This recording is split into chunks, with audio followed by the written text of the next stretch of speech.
Welcome to this very special edition of the KJ Masterclass Live, the show which ensures that you profit from your time spent here with experts, either through the industry insights, information, or simply learning from them. And today we have Derick Gant, financial expert, performance coach, author, and speaker with over 30 years of experience. Welcome to the show, Derick. Hey, welcome. I feel welcome. Thank you, AJ. I love the energy. First thing is ready to go. I'm with you. Thank you. Thank you. Welcome to the show. Welcome to India. And Indians are a bit more energetic, especially in moments like this.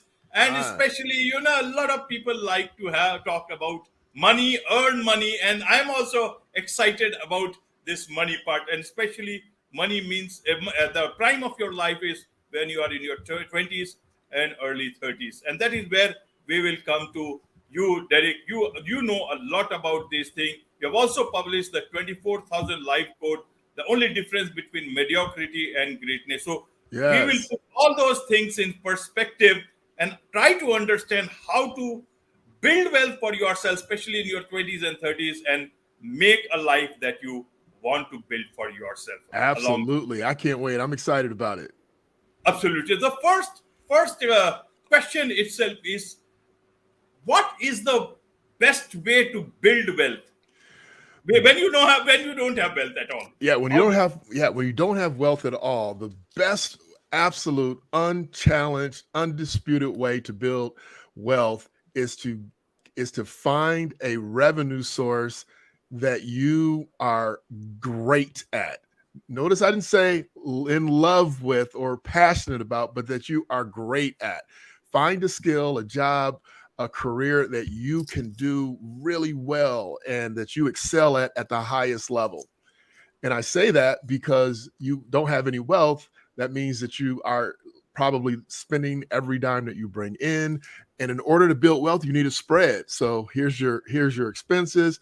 You don't want your income to be here. You need your income to be here so you can create that gap so that now you have some reserves that you can put away for emergencies. And then you can put some money away for investing and putting in passive income assets and things that make you more money.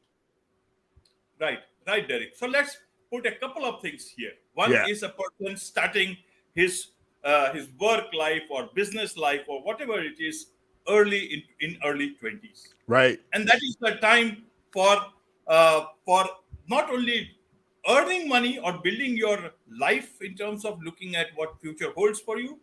It's also the time to live your life. Many people think, and especially a lot of young people think the term called you only live once. And that is the time. It is, everybody passes through that stage. Right. Nowadays, it may be a bit more in a different context. So how do you manage that?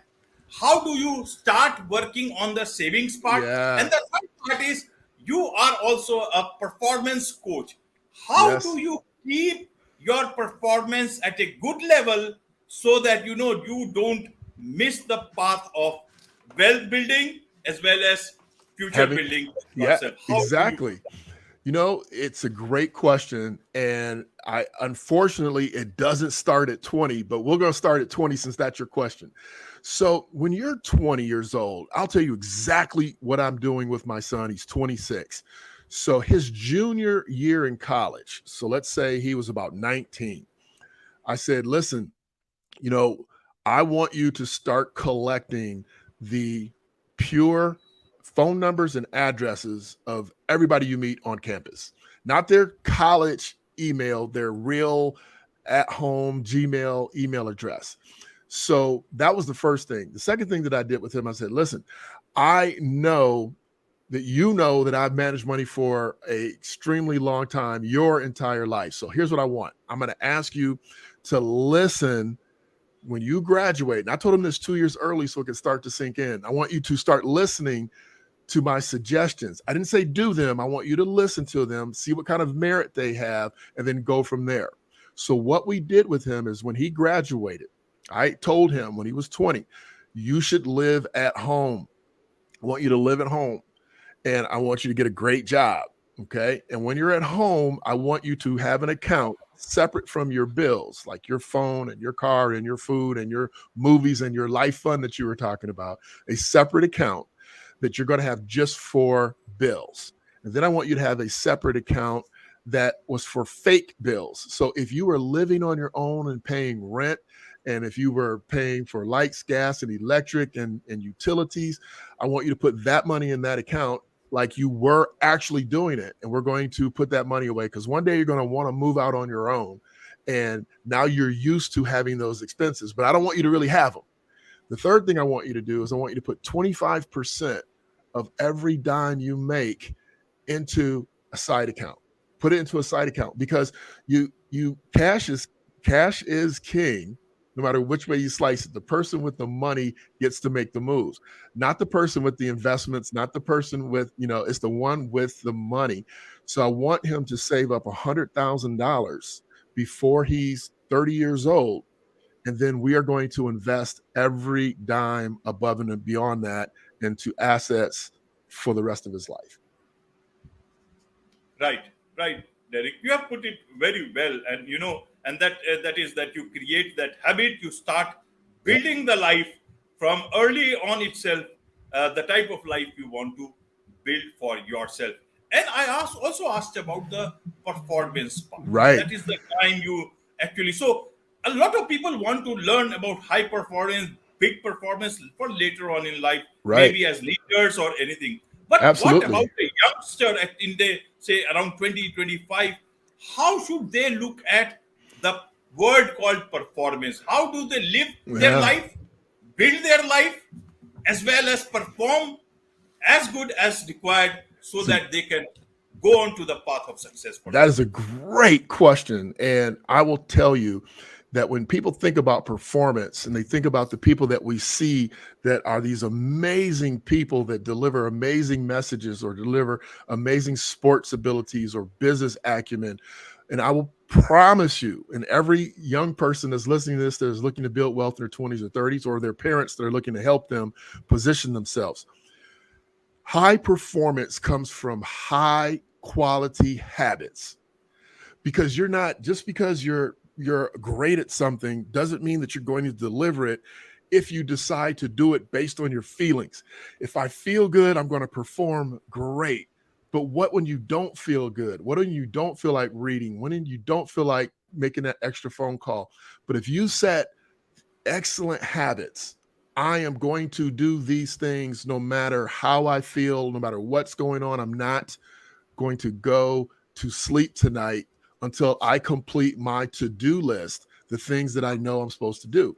And that's why high performers accomplish their goals over and over and over again. It's because they've created these habits, not motivation, not inspiration. They've created these habits that are above and beyond the average person's habits in order to deliver high performance on a regular basis. And so back to your original question, creating the habit of always putting 25% away when you're 20 is something that just is part of you. And so when you do that, if you continue to do that, and let's say you're making $30,000 when you're 20, you're making 40,000 when you're 30 and 50,000 and 100,000. And so now you're just used to putting that 25% away, no matter what else you're doing. Now you are living a high performance lifestyle.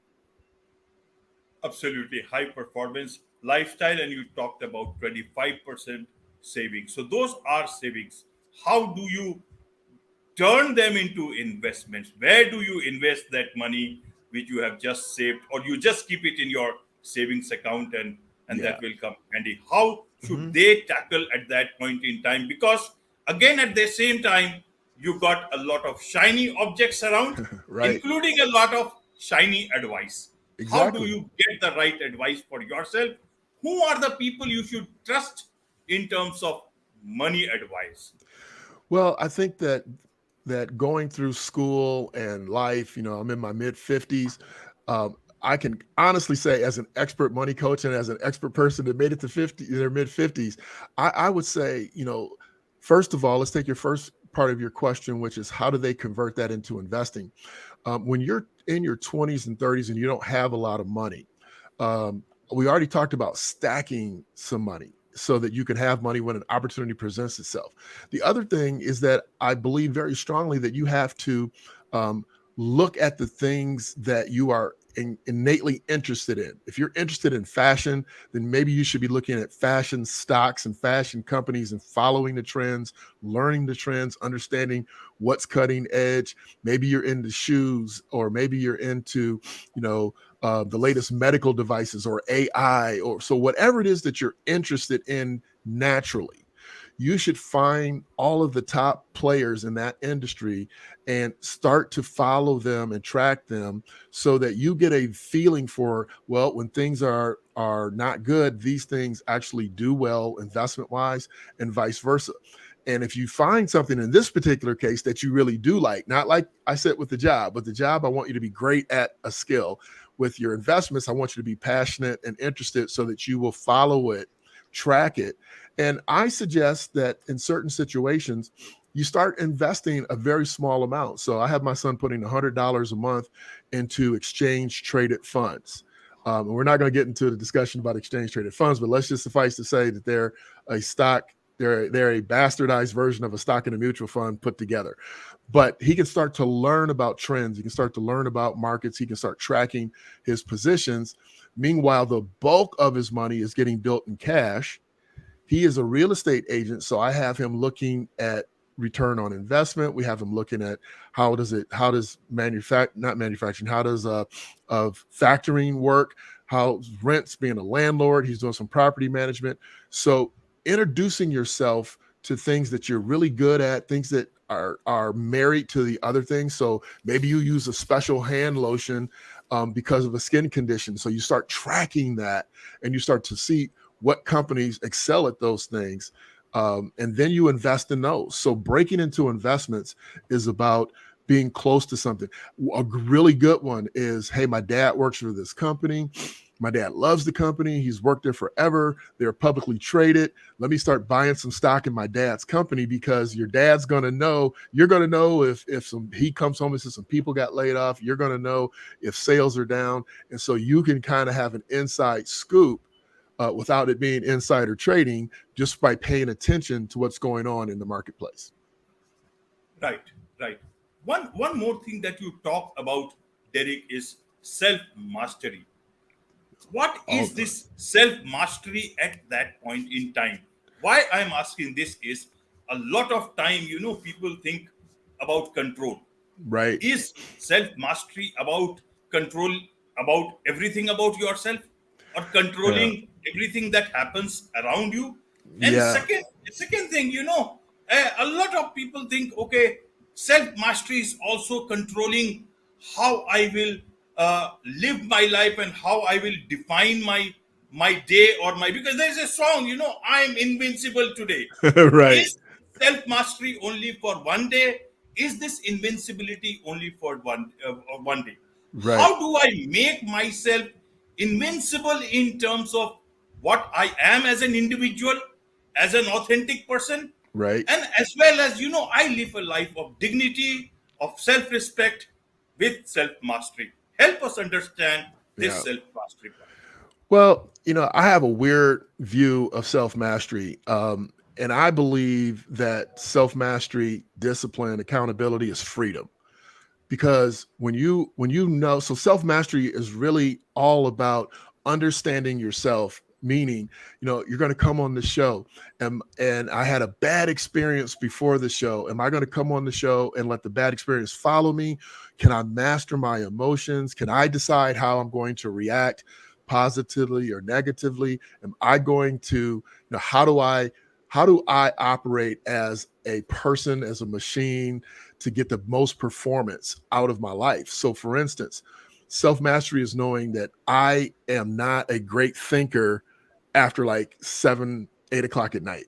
I'm done, right? I've worked all day. I've been up since 4:30 in the morning. I've worked out. I've done my yoga. I've done my fitness. I've saw clients. I did all the things I need to do. So by 9 o'clock, I'm done. But there's a huge population of people that just wake up at 5 p.m. They're just waking up. I mean, they're just, the AI computer people, they stay up till 2, 3 in the morning. They do their best work when it's quiet and the stars are out. So self-mastery is knowing, when do you perform the best? How do you react to others? How do you react to good news, to bad news? Do you get too high? And when you come down really low. So you're this bipolar person. So self-mastery is about the habits that we talked about before. It's about, listen, I know that myself, if I wake up late, or if I set my alarm clock and I don't wake up when the alarm clock goes off, I'm going to feel like a loser. I'm going to feel like I've already started my day on the downside. So either I don't set it, or I get up when it starts to ring. And so, it is all about freedom, because when you know yourself, then give you an example. I used to have road rage. You're driving on the street and somebody cuts you off and I'm going to get you, until one day I was clenching down on my teeth and my jaw locked. And so I had to come to a conclusion. Do I want to hurt myself over somebody who cut me off and got mad at me? Or do I want to control myself, not hurt myself by clenching my jaws and racing my blood pressure and sending myself into a tizzy? Do I want to control that? Well, that person at that moment was in control of me. They didn't even know it, but I gave them control. So self-mastery is about you. It's about personal freedom. It's, being Teflon, being bulletproof.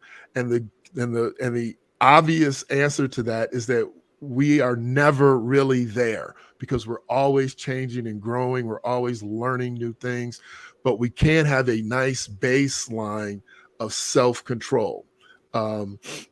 And it takes an active practice, a lot of journaling, a lot of yoga, a lot of meditation and quiet time, a lot of questions, I use the Socratic method. Why did that make you angry? Okay. Well, now that you're angry, how long are you going to be angry? How are you going to not be angry about that next time? How are you going to diffuse yourself? So, I ask these questions and write them down. Whose problem is it that you're angry?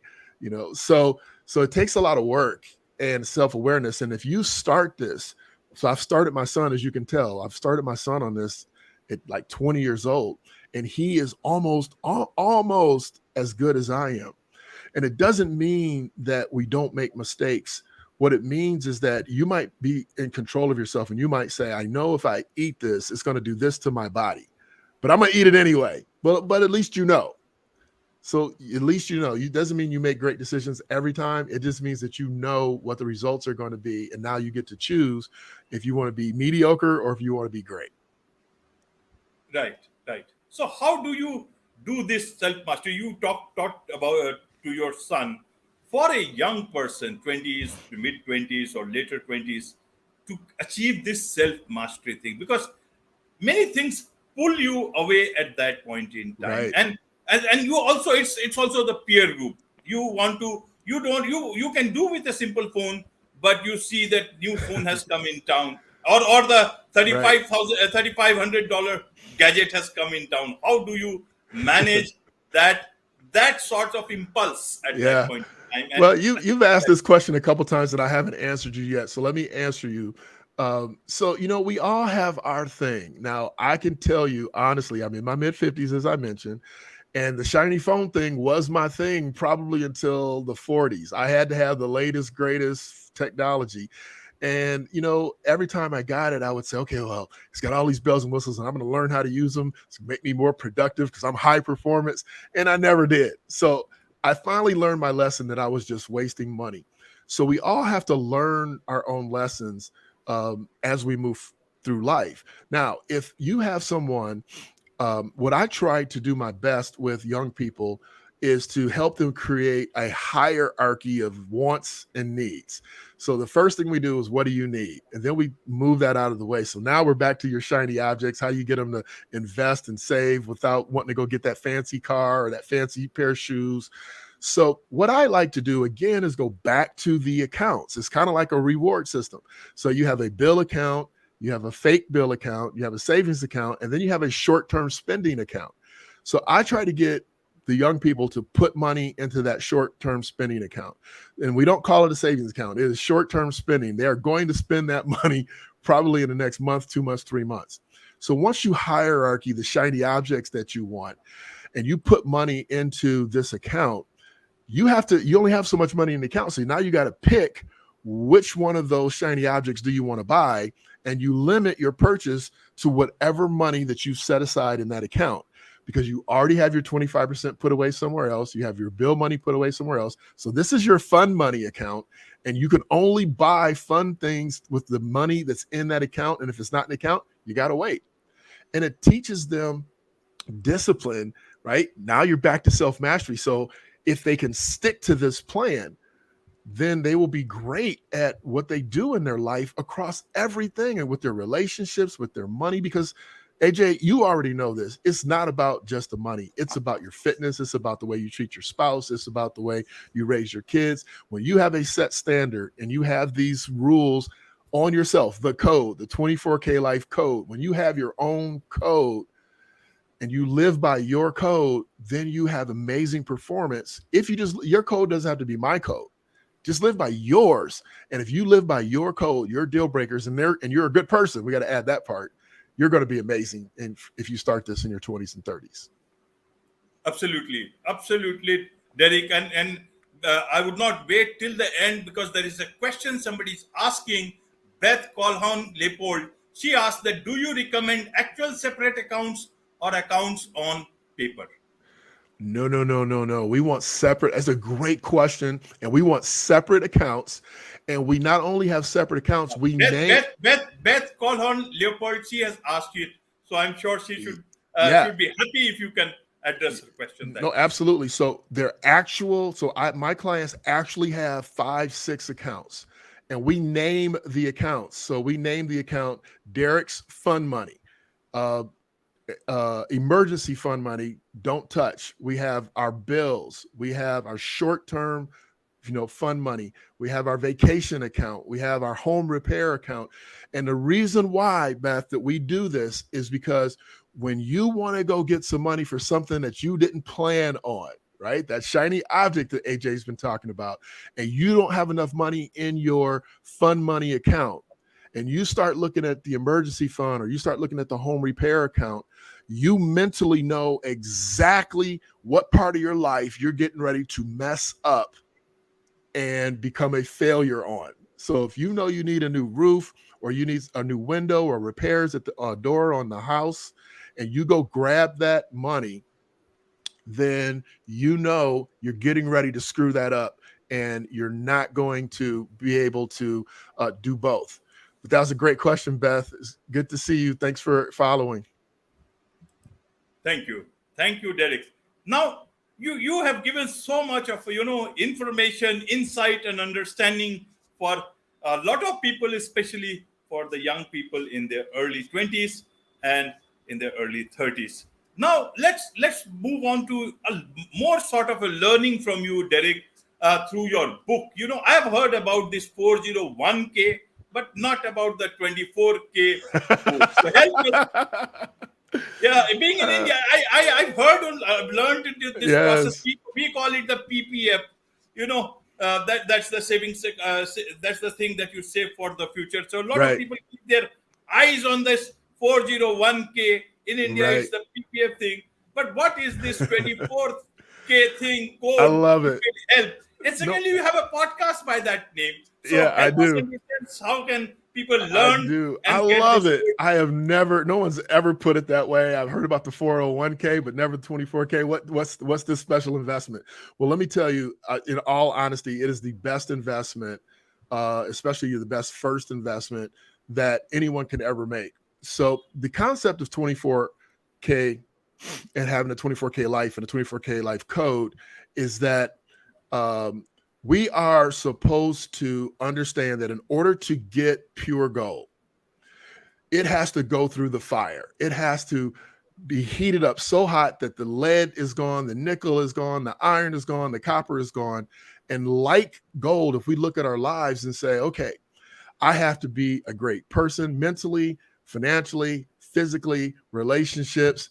And if I have all of these areas to balance, to be great at. How do I perform at that level, at a high level, on a regular basis? And so the book is all about it's not about what Derick Gant did. It's not. It's about what tools Derick Gant used and Derick Gant's clients have used, and his other, friends who are some of our professional athletes, and some of them are doctors. So what do all these people have in common, and what are the tools that they implement on themselves in order to continuously perform at a high level and not burn out? And so we cover every core pillar of life, from your health and fitness, a little bit of nutrition. We cover the money side, obviously pretty heavy because I'm the money guy. And so the book is about, how do you have money to put in your 401k? How do you have the proper foods to put in your body so that you can perform at a high level for a long time? So the book is a mass of tools, concepts, ideas. For instance, I told you about the young people putting money into an account if they were living at home, but putting that rent money into an account and just leaving it there and getting used to living off that set amount like a real adult. Well, there's a chapter in the book called Living As If. So we talk about living as if. So if you want a new car, go find out what the car is, what the payment is, what the new insurance is, and then compare it in your budget to where you are right now, and start saving that difference, just like I did with the kids, and seeing if that's something that will affect my lifestyle financially. If you want to be fit, then what do fit people eat? And I need to start eating that now, like I was one of those fit people. And if I continuously do that, I will be one of those fit people. And so that's just one concept inside the book. How can AJ be pure gold? AJ's pure gold, Derick's pure gold. I'm not trying to be AJ. I'm not trying to be Michael Jordan. I'm trying to be the best Derick possible. That's the 24K life, and that's the investment that everybody needs to make at a grassroots level. Absolutely. Absolutely. So people have learned, can or will learn as much as they can in this 25-minute episode. For more, they will have to come and listen to your podcast, read your book, and also will connect with you if they want much more direct advice. So how can they do that? What is the best way to connect with you, Derick? Well, the best way is just to go to DerickGant.com. My name's up on the board. It's spelled with one R, DerickGant.com, and everything that we talk about, access to our YouTube channel, the book. And we wrote the book because we can't talk to billions of people, but billions of people can grab a book and read it. So we want to get our concepts out there. Most of them aren't new. They're just consolidated into a blue collar consumption mode so people can easily understand what they need to do. But thank you so much, AJ. Wonderful. Thank you for this great insights and understanding of this whole thing about life mastery and also money mastery, especially when you are very young, when you want to control your life and not just master it. So better to self-master, to master your life and future. With this, It's a wrap on this very special edition of the KJ Masterclass Live. Thank you so much indeed for joining us. Thank you.